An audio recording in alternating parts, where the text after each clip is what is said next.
Bring arts and culture on BBC World News.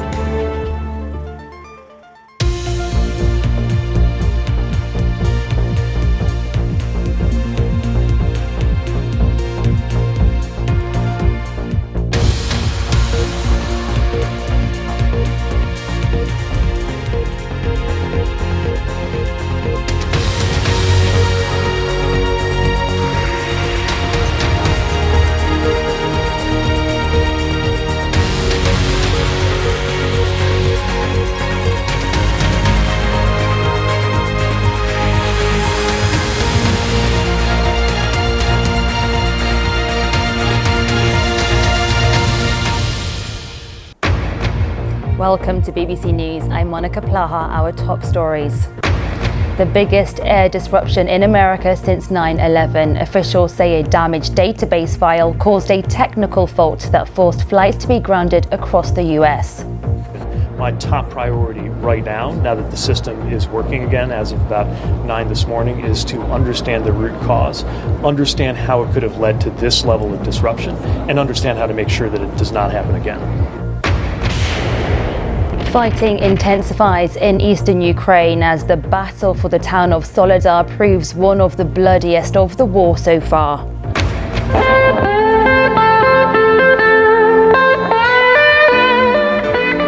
Jeff Beck, one of the guitar masters of the rock era, dies suddenly at the age of 78. And little relief from the rain in California as the chaos caused by deadly downpours becomes clear. There's warnings of worse weather to come.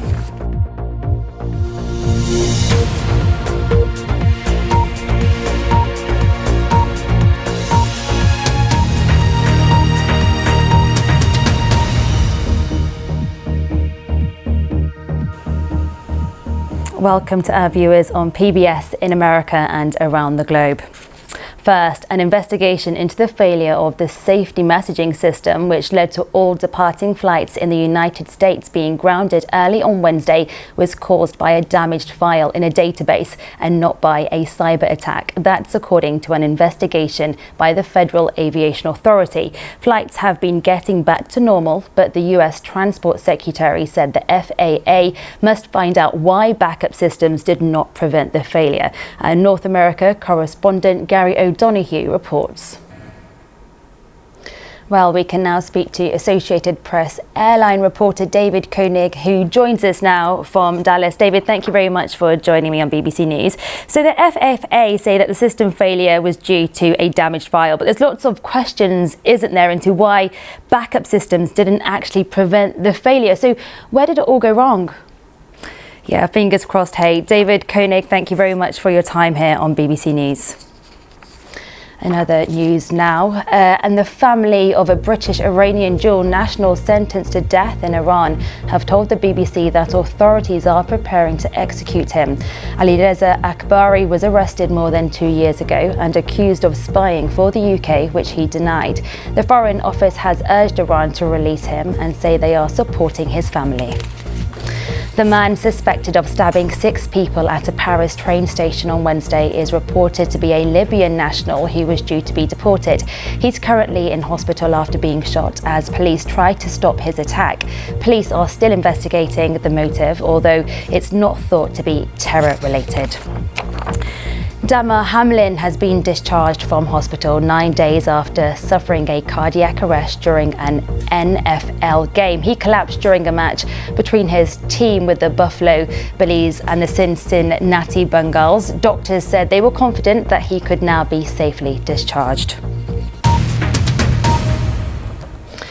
To the conflict in Ukraine now, and Russia's defense ministry say fighting continues in Soledar in eastern Ukraine, despite earlier claims by the head of the Russian mercenary group Wagner that his forces had taken the town. The town is seen as strategically significant as it could be used by Russian forces as a place from which to launch a fresh assault on the city of Bakhmut, which has been the scene of fierce fighting for weeks. James Waterhouse has this report. Indeed, his music will always live on. Well, Jean Simmons, thank you so much for your time here on BBC News. Good to speak to you. Well, stay with us on BBC News. Still to come.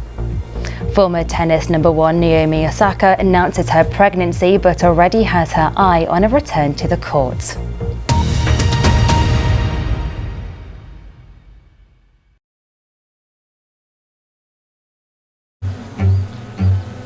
What happens when uncertainty is less uncertain? Essential intelligence from S&P Global empowers you with the information and guidance to easily navigate potential risk. Because when you have the tools to do more than simply manage risk, there's no opportunity you can't seize. A better future awaits. It's yours for the seeking. S&P Global. Seek and prosper. Space shuttle launches were an amazing experience. It's combustible. It's really, shaking kind of ride. I was the first black man they had ever seen. You're a really wonderful dancer, but you're never going to be a ballerina because of the color of your skin. We achieved what we thought would be impossible, i.e. settlement rights for all Gurkhas. She says, "Norman, you won the Nobel Prize." Witness history on BBC World News.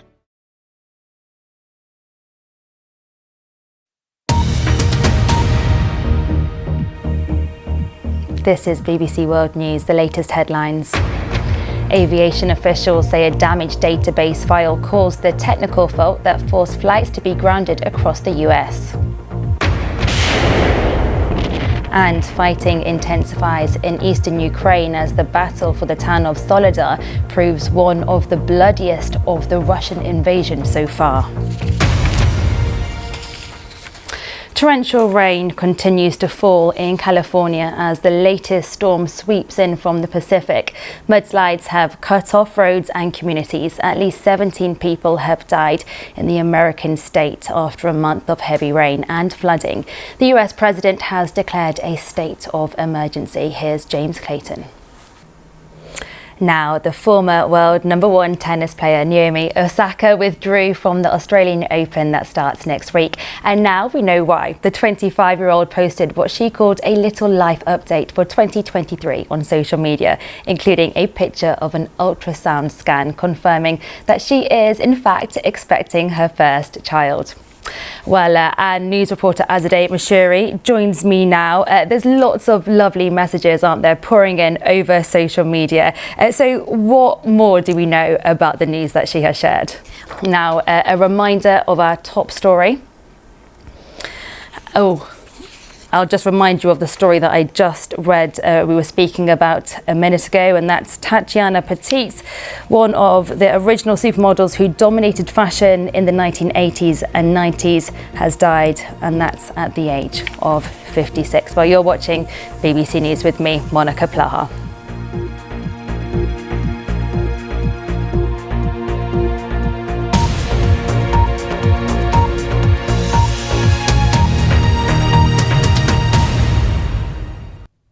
Hello, parts of Eastern Europe and Western Russia did turn colder, whereas the rest of Europe had temperatures well above average. Even that colder air is now disappearing.